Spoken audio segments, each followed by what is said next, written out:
यदि एक चक्रीय चतुर्भुज के विकर्ण उसके शीर्षों से जाने वाले वृत्त के व्यास हो तो सिद्ध कीजिए कि वह एक आयत होगा। ठीक है, अगेन चक्रीय चतुर्भुज की बात कर रहे हैं, तो एक चक्रीय चतुर्भुज आप ड्रॉ कर लो यहाँ पे कि विकर्ण उसके शीर्षों से, एक चक्रीय चतुर्भुज के विकर्ण उसके शीर्षों से जाने वाले वृत्त के व्यास हो। ठीक है, तो सिद्ध कीजिए कि वह एक आयत होगा। अब यहाँ पर क्या कर रहे हैं, अब यहाँ पर बोल रहे हैं, देखिए यहाँ पिछले केस में क्या था, यह वाला जब हम क्वेश्चन कर रहे थे तो हमें ये चीज हमने बोला था ना, मैंने आपको शुरू में बताया था कि जरूरी नहीं है कि ये पॉइंट जो हो वो वृत्त का केंद्र हो, क्योंकि ये क्वेश्चन में कहीं भी मेंशन नहीं है, ऐसा में कुछ भी यहाँ पर नहीं दिया है। अब इस क्वेश्चन में देखो, यहाँ इस क्वेश्चन में क्लियर बोला है कि चक्रीय चतुर्भुज के विकर्ण उसके शीर्षों से जाने वाले वृत्त के क्या हो, व्यास हो। तो अगर चक्रीय चतुर्भुज के विकर्ण ड्रॉ करें,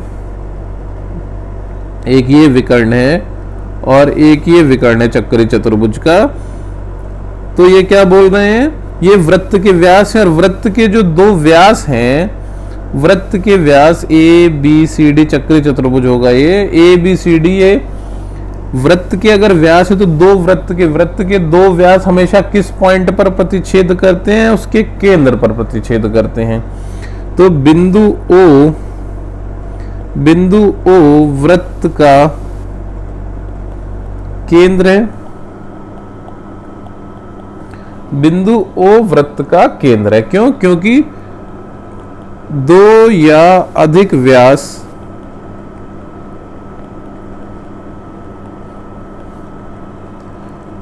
वृत्त के केंद्र पर प्रतिच्छेद करते हैं, केंद्र पर प्रतिच्छेद करते हैं। ठीक है, अब आप दो या दो से ज्यादा व्यास, मान लो एक आध कोई और व्यास भी आप यहाँ ड्रॉ करोगे, थोड़ा दिखाने के लिए मैं ड्रॉ कर दे रहा हूं, तो वो भी कहां से जाएगा, वृत्त के केंद्र से होकर जाएगा। तो जितने भी व्यास ड्रॉ करोगे सब वृत्त के केंद्र से होकर जाते हैं, तो हमें वृत्त का केंद्र मिल गया यहाँ पर। अब हमें सिद्ध क्या करना है, सिद्ध करना है कि जो चक्रीय चतुर्भुज बनेगा वो एक आयत है। अब ये जो चक्रीय चतुर्भुज यहाँ बन रहा है ए बी सी डी, ये जो चक्रीय चतुर्भुज बन रहा है ये एक आयत है, ये चीज हमें यहां पर सिद्ध करनी है। ठीक, अभी जो ए बी सी डी बना है ये एक आयत है, ये हमें सिद्ध करना है यहाँ पे। तो कैसे सिद्ध करेंगे उसको देखते हैं। ठीक, अब यहां पर ये देखो, ये जो ओ है ये इस बार क्या है, वृत्त का केंद्र है। तो वृत्त का केंद्र है तो ओ ए, ओ बी, ओ सी तथा ओ डी त्रिज्या हो गई, रेडियस ओ ए, ओ बी, ओ सी, ओ डी। तो ओ ए बराबर ओ बी बराबर ओ सी बराबर ओ डी बराबर आर। ठीक है, ये सब त्रिज्या हो गई, रेडियस है ये। ठीक, तो अभी ये जो चारों त्रिभुज है, त्रिभुज ओ ए बी, त्रिभुज ओ बी सी, त्रिभुज ओ सी डी और त्रिभुज ओ ए डी, ये सभी कैसे त्रिभुज हो गए, समद्विबाहु त्रिभुज हो गए। ये सभी त्रिभुज कैसे हो गए भाई, समद्विबाहु त्रिभुज हो गए। ठीक है, इतनी अंडरस्टैंडिंग आ रही है भाई, ये सभी त्रिभुज समद्विबाहु त्रिभुज हो गए। O A B, O B C, O C D और ओ डी, ये चारों त्रिभुज समद्विबाहु। जब समद्विबाहु त्रिभुज है, ठीक, जब ये समद्विबाहु त्रिभुज है तो इसका मतलब ये एंगल, ये पॉइंट जो है ये हो गया ए, मान लो ये एंगल इसके नाम दे देते हैं, इसको यहां से ले लो, ये ए तो ये भी ए, ये बी तो ये भी बी, ये सी तो ये भी सी और ये डी तो ये भी डी। इतनी चीज समझ आ रही है भाई। यहाँ पे समद्विबाहु त्रिभुज है तो समद्विबाहु त्रिभुज में क्या होता है भाई, संगत भुजाएं, ये जो भुजाएं बराबर है उनके सामने के कोण भी बराबर होते हैं। ठीक, इतनी चीज क्लियर है। अब यहां पर देखो भाई कि हमें सिद्ध करना है कि वो आयत है। आयत है तो आयत के लिए हमें क्या सिद्ध करना है, आयत के लिए हमें सिद्ध करना है कि ए बी बराबर डी सी और ए डी बराबर बी सी, ये सिद्ध करना है। ठीक है, ये चीज सिद्ध करनी है और साथ में सिद्ध करना है कि ये जो एंगल है, ये जो एंगल ए बी सी, ये एंगल 90 डिग्री है, या और भी angle B C D, angle B A D और एंगल ए डी सी, ये सभी एंगल कितने हैं? 90 डिग्री हैं। ये चीज हमें सिद्ध करनी है, चारों एंगल जो है वो 90 डिग्री है, ये चीज हमें यहाँ पर सिद्ध करनी है। ठीक, ये जो लाल कलर से लिखा है ये हमें यहाँ प्रूव करना है। ठीक, अब इसको कैसे करेंगे? देखो चक्री चतुर्भुज है तो हमें पता है चक्री चतुर्भुज के सम्मुख कोणों का योग कितना होता है? 180 अंश। तो हमें यहाँ मिल जाएगा a plus D plus B plus C is equal to 180 degree. ठीक है, इतनी चीज यहाँ पे क्लियर है। अब यहाँ पर देखो ये जो कोण है, ये कोण क्योंकि विकर्ण है तो ये जो कोण है इस कोण के बराबर हो गया, शीर्षाभिमुख कोण, और ये कोण जो है वो इस कोण के बराबर हो गया। ठीक, ये कोण इस कोण के बराबर है, ये कोण इसके सामने वाले कोण के बराबर है, ये कोण इसके सामने वाले कोण के बराबर है। अब इस कोण को हम क्या बोलेंगे? 180 माइनस 2c, और ये हो गया 180 माइनस 2a।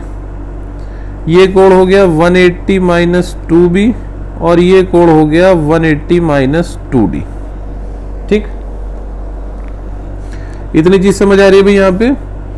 अगर नहीं आ रही है तो इसको मैं दोबारा से आपको ड्रॉ करके दिखाता हूँ। यहाँ पे ये पॉइंट जो है ये आपके समझने का पॉइंट है। इस पॉइंट का आप एक बार फिर से देखो, मैं इसको थोड़ा सा बड़ा करके ड्रॉ करता हूँ यहाँ पे।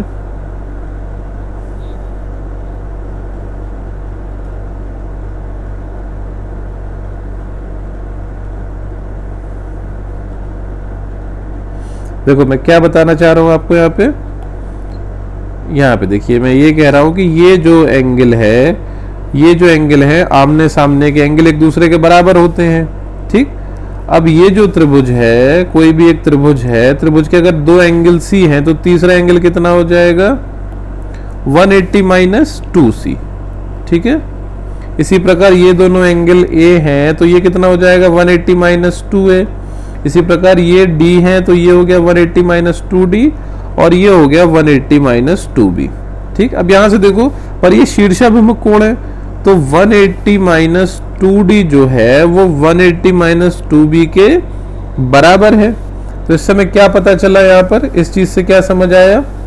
180 माइनस 2d जो है 180 माइनस 2b के बराबर है। ब्रैकेट में आप चाहो तो लिख सकते हो क्या? शीर्षाभिमुख कोण। ठीक है, तो इससे हमें क्या मिल जाएगा? 180 से 180 cancel, d is equal to B, और 180 minus 2a is equal to 180 minus 2c। तो यहां से हमें क्या मिल गया? a is equal to c। अब जो a है वो c के बराबर है, a है वो c के बराबर है, और जो d है वो b के बराबर है। फिर से इस चक्री चतुर्भुज को हम ड्रॉ करते हैं। It is for explanation. एक बार आप और देखो, एक बार हम फिर से चक्री चतुर्भुज ड्रॉ करते हैं। ठीक,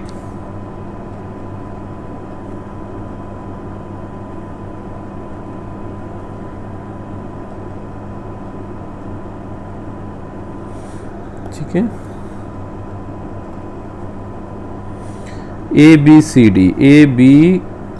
डी, ये चक्री चतुर्भुज A B C D draw किया था। हाँ, अब यहां पर देखो भाई, हमने क्या आ गया हमारे पास? इसके विकर्ण बना लो, ये हो गए। अब इसको देखो, हमें क्या मिल गया? d बराबर b और a बराबर c, ये चीज मिल गई। अब d बराबर b और a बराबर c, अब यहां पर हो गया a। अब जहां c था वहां भी क्या लिख सकते हैं? a। ठीक, अब क्या आ गया? d बराबर b, यहां b था तो यहां भी क्या लिख सकते हैं? b। ये तो हमने सिद्ध कर दिया भाई, a बराबर d बराबर b और a बराबर c। ठीक, अब यहां पर देखो भाई, चक्री चतुर्भुज, अब ये वाली जो चीज है इसका प्रयोग करते हैं। a plus D plus B plus C is equal to 180 degree. a plus D plus B plus C, तो a प्लस डी की जगह b लिख दिया, और बी प्लस सी की जगह ए लिख दिया इज इक्वल टू 180 डिग्री।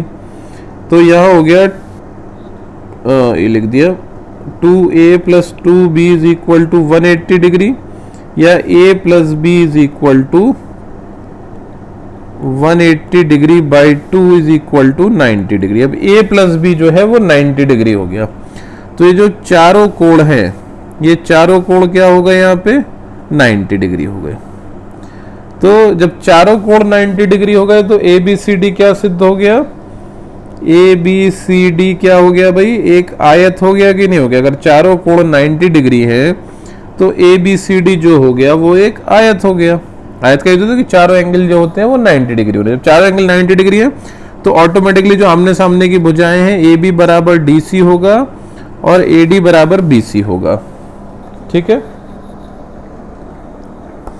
यही चीज हमें यहाँ पर सिद्ध करनी थी।